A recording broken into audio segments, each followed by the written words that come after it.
సినిమాల ప్రభావం జనాల మీద ఎంతుందో తెలియదు కానీ పంచి డైలాగ్ల ప్రభావం మాత్రం ఏపీ రాజకీయంలో గట్టిగా ఉన్నది.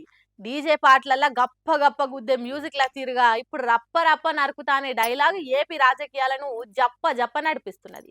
అందుకే ఆంధ్ర డిప్యూటీ సీఎం కోపంకు వచ్చినట్టున్నది. ఆ రప్ప రప్ప రాజకీయాల మీద తుప్ప తుప్ప తుప్పు రేగొడతామంటుండు.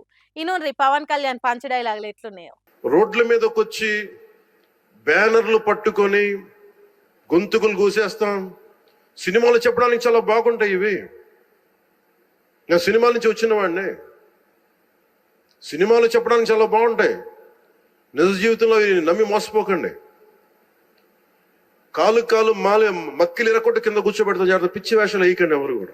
ఇన్నరా పిచ్చి వేషాలు వేస్తే మక్కిలు ఎరగొట్టి కింద కూర్చోబెడతాడట డిప్యూటీ సీఎం పవన్ కళ్యాణ్. అదే ఆ నడువ జగన్ సత్తెనపల్లి పర్యటనకు పోయినప్పుడు రప్ప రప్ప బ్యానర్ పట్టుకొని వచ్చిరు కదా కొందరు.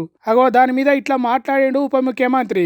మక్కిలు ఇరగొడతాం చూసుకుంటా ఊకో అంటున్నాడు. సరే, మందిని రెచ్చగొట్టేటట్టు యాటపోతలను నరికినట్టు నరుకుతాం అన్నట్టు రాసుడు మంచిది కాదు కావచ్చు కానీ వాళ్లకు శిక్షలు ఇవ్వాల్సింది ఎవరు? కోర్టులు కాదా?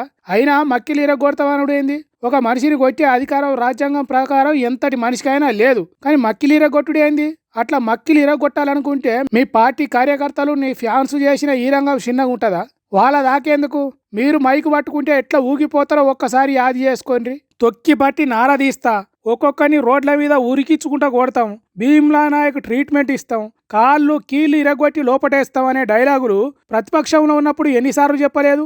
సినిమాలు వేరు, రాజకీయం వేరైతే నీ సినిమాలు చూసి జుట్టు పెంచుకున్నోళ్లకు, గత్తర బట్టలు వేసుకున్నోళ్లకు ఎప్పుడన్నా చెప్పినవా? అరే బాబు, నా సినిమాలు చూసి నా తీరుగా బట్టలు వేసుకున్నాడు, హెయిర్ స్టైల్ పెంచుకున్నాడు కరెక్ట్ కాదురా, సినిమాలు వేరు జీవితం వేరు అని చెప్పినవా ఎప్పుడన్నా?